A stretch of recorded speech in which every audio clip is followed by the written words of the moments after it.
Olá pessoal, sejam bem-vindos a mais um programa da série sobre obesidade infantil aqui no canal Ponto de Saúde. Já fez sua inscrição no canal para receber todas as informações, todas as novidades que acontecem por aqui? Perde tempo não, aproveita que você está ligado, já dá um like aqui embaixo e se inscreve no canal para você não perder nada.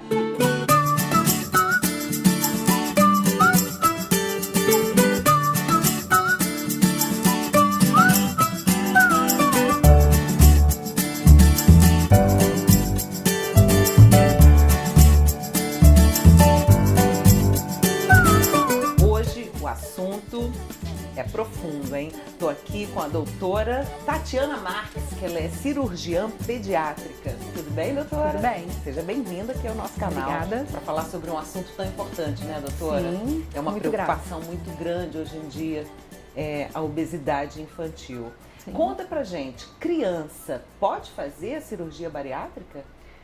Somente em casos extremos. A OMS preconiza a realização dessa cirurgia a partir de 16 anos. Então, os casos abaixo dessa idade têm acontecido em obesos extremos. Isso diz respeito a crianças que estão em risco de vida. Crianças que têm comorbidades gravíssimas, diabetes, dislipidemias, hipertensão arterial e que têm quadros irreversíveis, mesmo com todo o tratamento clínico e suporte que pode ser dado a essas crianças. Que idade uma criança apresenta um quadro desse, por exemplo? Ela pode ter o diagnóstico de obesidade a partir de idades inferiores a 2 anos, por exemplo. O último consenso sobre a obesidade infantil diz que crianças que têm um índice de massa corpórea acima de 120% do percentil 95, aquele gráfico que você tem no finalzinho do cartão da criança, onde você faz uma referência entre o peso e a altura, determinantes a partir do sexo. Se ele tem 120% acima desse, um índice de massa corpórea 120% acima desse percentil 95, ele já é considerado um obeso extremo na idade acima de 2 anos. Como é que a criança consegue chegar a essa obesidade, quase que mórbida deve ser, não sei, com essa idade tão tenra assim?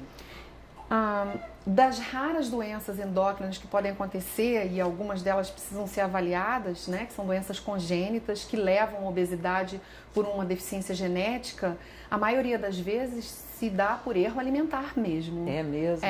Na verdade, o estilo de vida, a situação familiar no que diz respeito à alimentação é o determinante para a obesidade infantil. Ainda é. No caso da cirurgia, né? No adulto, essa cirurgia ela é acompanhada com nutricionista, psicólogo, outros profissionais são envolvidos nesse processo. Como é que é isso na criança? Da mesma forma, a doença na criança não tem nada diferente no adulto, a não ser no que diz respeito à criança que vai engordar e levar isso para a vida adulta. Ela deve ser encarada como uma doença crônica, recidivante, multifatorial, que tem determinantes neurocomportamentais que levam a doenças graves como a hipertensão, a diabetes, a hiperlipidemia, e isso deve ser tratado da mesma forma que no adulto. Essa criança deve passar por todo um processo, mesmo que não vá ser submetida à cirurgia, que é o que nós desejamos. A cirurgia, eu quero que deixe isso bem claro, ela é uma condição extrema. Ela é a última opção que se deve dar justamente ao tratamento da obesidade. Exatamente. Então, ela é uma doença multifatorial e deve ser tratada como tal. A criança vai passar por uma avaliação neuropsicológica, ela vai passar por uma avaliação endócrina, vai passar por um cardiologista e um nutricionista e todo o aparato que você tem para tratar um obeso, assim como no adulto. Deve ser feito antes da opção da cirurgia bariátrica também. Entendi. E esse pós-operatório, como é que é isso? Da mesma forma que acontece no adulto, só que com nuances diferentes, porque as cirurgias realizadas na criança são as mesmas realizadas no adulto. Porém, uma criança abaixo de 12 anos, por exemplo, onde não completou o seu desenvolvimento puberal, ela tem probabilidades maiores de ter doenças ligadas a alterações ósseas, por exemplo, um mau desenvolvimento por conta da não absorção de alguns nutrientes, de acordo com o tipo cirúrgico um tipo de cirurgia que é realizada. Existem cirurgias que são desabsortivas, por exemplo, que levam a algum grau de desnutrição, que na criança, obviamente, as consequências são piores que no adulto.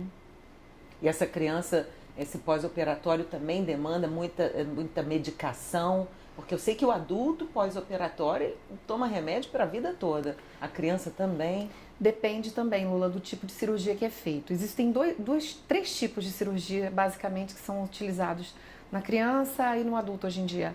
Uma é só uma redução do volume do estômago, que a gente chama de sleeves, uma cirurgia que você faz uma redução do tamanho, do volumétrico do estômago. Uma cirurgia que é realizada através de uma desconexão do estômago e uma reconexão com o intestino, que a gente chama de bypass intestinal. E uma terceira cirurgia que é feita através de uma banda gástrica, onde você restringe o tamanho desse estômago através de um dispositivo. Essas três cirurgias também são utilizadas na criança e dependendo dos tipos, por exemplo, o bypass, ele leva a uma desnutrição mais grave, uma necessidade medicamentosa maior do que na sleeve, por exemplo, que é só uma redução volumétrica do estômago e não interfere na absorção do nutriente no intestino. Qual recado você deixa então para os pais? O que eles devem fazer para evitar chegar a esse ponto? O mais importante no que diz respeito à obesidade é a mudança do estilo de vida. E a mudança do estilo de vida, ela não inclui só a criança, inclusive porque ela não tem autonomia para isso. Inclui uma mudança de estilo de vida familiar. É preciso que se conscientize que uma boa alimentação, uma alimentação saudável, uma alimentação em horários regrados, evitando os beliscadores, uma alimentação em que você tem um estilo de exercícios físicos. O último guideline sobre isso fala sobre 20 minutos de exercício físico 5 vezes por semana, é o mínimo que se aceita, para manter um estilo de vida saudável. Os atritos familiares devem ser consertados, você tem que observar a dinâmica familiar, e isso faz com que a criança seja tratada da obesidade antes de chegar na cirurgia. Tá vendo? São pequenas atitudes no dia a dia que fazem toda a diferença lá na frente. Quer fazer uma transformação na sua vida? Então fica ligado aqui no Ponto de Saúde, que aqui você tem mais qualidade de vida.